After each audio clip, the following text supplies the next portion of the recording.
اس کا حصہ بھی اتنا ہی بنتا ہے جتنا کم مال والے کا ہے. کہ یہ اللہ نے بنایا ہے، یہ انسان کی خود کی تقسیم نہیں ہے. اگر کسی نے اپنے ماں باپ کو اپنے ساتھ رکھا ہے، ان کی خدمت کی ہے، تو اس نے اپنے لیے جنت کا سامان کیا ہے. اس میں بھی یہ نہیں ہے کہ پھر اس کے حصے کو مار لیا جائے یا اس کو دوسروں کے حصے کو مار کے اس کو حصہ زیادہ دے دیا جائے.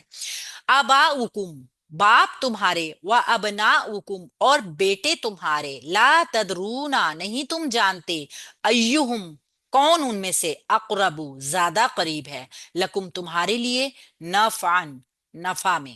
تمہارے باپ ہوں یا تمہارے بیٹے، تم نہیں جانتے کہ ان میں سے نفع پہنچانے میں تمہارے زیادہ قریب کون ہے. یعنی کہ اللہ رب العزت جو جانتے ہیں نا، وہ کوئی انسان نہیں جانتا.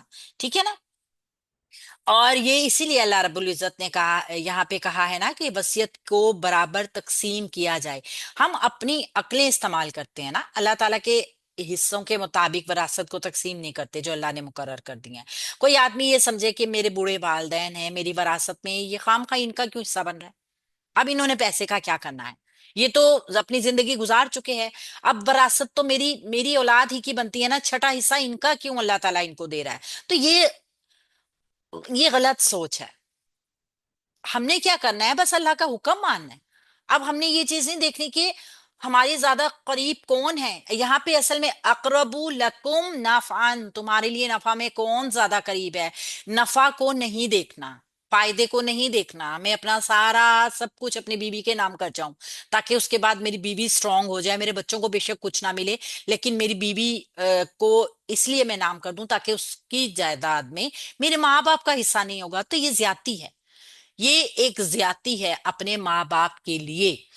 تو جب اللہ تعالیٰ نے کوئی چیز ایسی بنائی ہے نا، تو یہ آپ اس ایک چھوٹے سے مال کے لیے میں بھی آپ زندہ رہیں. اللہ تعالیٰ سب انسانوں کو زندگی دے. ماں باپ تو چلے ہی جاتے ہیں دنیا سے، آپ ان کی خدمت کیجئے، میں بھی موقع ہی نہ ملے ماں باپ کو اس حصے کا لینے کا، وہ آپ سے پہلے دنیا سے چلے جائیں. اور آپ اس سوچ کے تحت کہ چونکہ میرے ماں باپ کو حصہ نہ مل جائے، کہیں اپنے دوسرے بچوں کو نہ دے دیں، تو میں سب کچھ جائیداد سمیٹ دیتا ہوں اپنے بچوں کو، صرف اور صرف اپنے بچوں کے لیے ہی کر دیتا ہوں. تو آپ اللہ تعالیٰ سے زیادہ سمجھدار تو نہیں ہے نا. اللہ تعالیٰ نے اگر وہ ایک بانٹ رکھی ہے، وہ ایک حصہ رکھا ہے، تو شاید وہ آپ کو آزمانے کے لیے ہی ہو. ہر ایک انسان کو اللہ تعالیٰ زندگی دے اور والدین کو کبھی کسی اولاد کا دکھ نہ دکھائے، ہمیشہ والدین ہی جاتے رہیں اور اپنے اولادوں کو کے حصے لینے کی ان کو کبھی ضرورت نہ پڑے. ایک والدین کے لیے ایک بڑی عذاب کی چیز ہوگی یہ کہ ان کو اپنی اولاد کا حصہ ملے جو کہ وفات پا چکی ہے. ایک والدین کے لیے یہ ایک بہت بڑی آزمائش ہے کہ اپنے کسی بھی مرے بچے کے حصے کو جب وہ وصول کرتے ہیں تو واقعی ان کے لیے ایک بہت بڑی تکلیف ہے. پھر وہ والدین مالک ہیں، وہ جس طریقے سے بھی اس کو استعمال کریں وہ ان کا حق بن جاتا ہے. پھر اس کے اوپر نظر بھی نہیں رکھی جاتی. انہوں نے رکھا، کسی کو دے دیا، انہوں نے بیچ دیا، انہوں نے جو بھی اس کا کیا، وہ اس کے وارث تھے، وہ اپنے حصے کو جیسے بھی چاہے تقسیم کریں. لیکن یہ نیک نیتیاں جو ہے نا، یہی رنگ لگاتی ہیں. جب انسان کوئی حقدار کو اس کا حق پہنچا کے اور پھر اس کی طرف سے آنکھیں بند کر لیتا ہے نا، پھر اللہ تعالیٰ جو ہے نا وہ اس کے جو اس کے پاس ہوتا ہے نا، پھر اس میں برکت ڈال دیتا ہے. آباؤکم، مرفوع اسم آ گیا ہمارے پاس. آباؤ اصل میں کیا تھا؟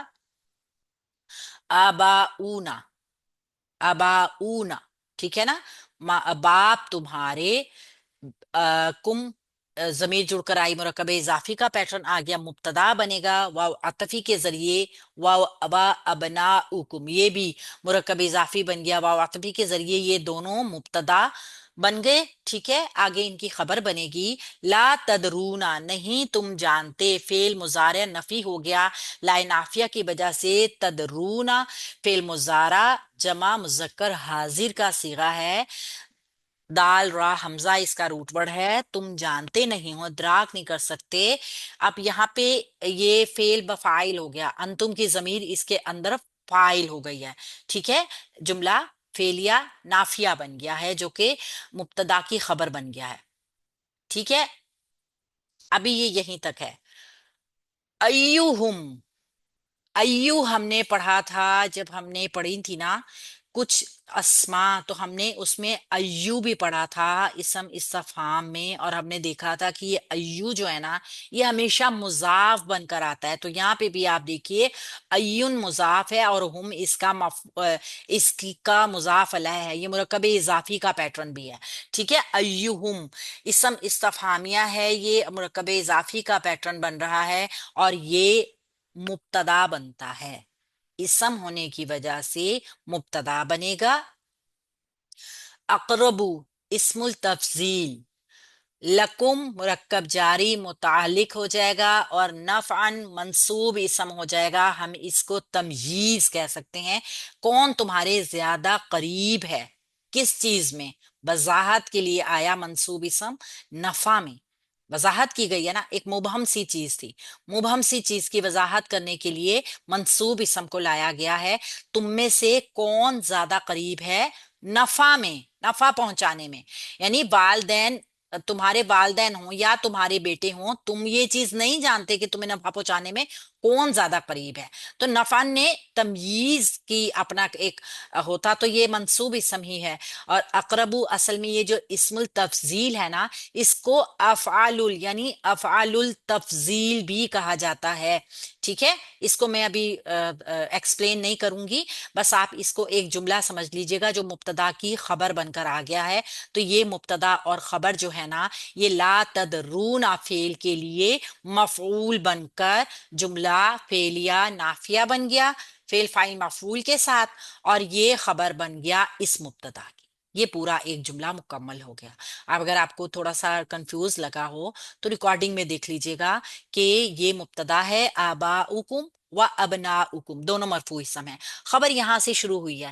پہلے یہ جملہ فعلیہ نافیہ ہے اور پھر یہ مبتدا اور خبر جملہ اسمیہ جو ہے نا، یہ اس کا مفعول بن کر جملہ فعلیہ جو ہے یہ اس کا حصہ بن گیا ہے، اور پھر یہ پوری خبر بن گئی ہے. لا تدرون ایہم اقرب لکم نفعا، یہ پوری خبر بن گئی. فریداتن، اب یہ فریداتن جو ہے نا، اس کو مقرر کیا ہوا ہے من اللہ، اللہ تعالیٰ کی طرف سے. یہ بن گیا ہے مفعول بنے گا، لیکن یہ صفت بھی ہے. اور اس کو ہم اس کے بارے میں نا دو طرح سے اس کی کیا کہتے ہیں ترکیب بن رہی ہے. بعض اوقات انہوں نے یہ چیز کہی ہے کہ یہ ایک اس طرح کا اسم ہے کہ اس سے پہلے ایک فعل محذوف ہے جس کا یہ فرابہ، ایک فعل محذوف ہے جس کا یہ مفعول بنا ہے، اور پھر من اللہ ہی اس کی متعلق ہو گیا. یہ اس طریقے سے ہے. ٹھیک ہے، ایک محذوف فعل کا مفعول بن گیا یہ، اور پھر من اللہ ہی اس کے متعلق ہو گیا. اس لیے یہ یہاں ہے اللہ تعالیٰ کی طرف سے مقرر ہوا ہے. اصل میں یہ دیکھیں جملہ کیا ہے، یہ فرض ہے جو اللہ تعالیٰ کی طرف سے مقرر ہوا ہے. یہ سب کچھ کرنا فرض ہے جو اللہ کی طرف سے مقرر کیا ہے. تو ایک محذوف فعل کا یہ جو ہے نا فریداتن مفعول بنا ہے اور من اللہ ہی اس کے متعلق ہوا ہے. تو ہم اس کو جو ہے نا وہ مقرر کیا ہوا ہے اللہ تعالیٰ کی طرف سے، اسی طریقے سے اس کو رکھتے ہیں. یہ محذوف ہے، فعل نظر نہیں آ رہا ہے. فرادہ فعل ہے جس کا یہ مفعول بنا ہے اور یہ اس کے متعلق ہوا ہے. ٹھیک ہے، مقرر کیا ہوا ہے اللہ تعالیٰ کی طرف سے. اب اگر ہم اتنے ہی حصے کو پیچھے والے جملے کی صفت بھی بنا سکتے ہیں کیونکہ منصوب تو ہے. ٹھیک ہے، منصوب تو ہے نا، صفت منصوب بھی ہوتی ہے. تو یہ آئی بھی نکرہ اسم کے بعد ہے، نفعن فریداتن. ٹھیک ہے، تو ہم اس کو پیچھے والے جملے کے لیے صفت بھی کر سکتے ہیں. انا بے شک بلا شبہ، انا حرف ناصبہ ہے، مشبہ بالفعل کے ہے. اللہ اس کا اسم ہے جو کہ منصوب ہے. کانا فعل ماضی ناقص ہے. ہوا کی ضمیر اس کا اسم کانا ہے. علیمن حکیمن، یہ دو صفات اللہ تعالیٰ کی آ گئی ہیں جو کہ خبرو کانا 1 اور خبرو کانا 2 بن جائیں گی. تو کانا اپنے اسم اور اپنی خبر کے ساتھ جملہ اسمیہ خبریہ ہی ہوگا، جو کہ تاکید کی وجہ سے آیا ہے کہ بے شک اللہ تعالیٰ ہمیشہ سے سب کچھ جاننے والا ہے، کمال حکمت والا ہے. کانا جب اللہ رب العزت کے نام یا ان کی صفات کے ساتھ آتا ہے نا، تو ایک تو اس کی میننگز میں ہمیشہ کا مفہوم ہوتا ہے، یعنی تھا بھی، ہے بھی اور رہے گا بھی. یہ ہمیشہ اس لیے آتا ہے.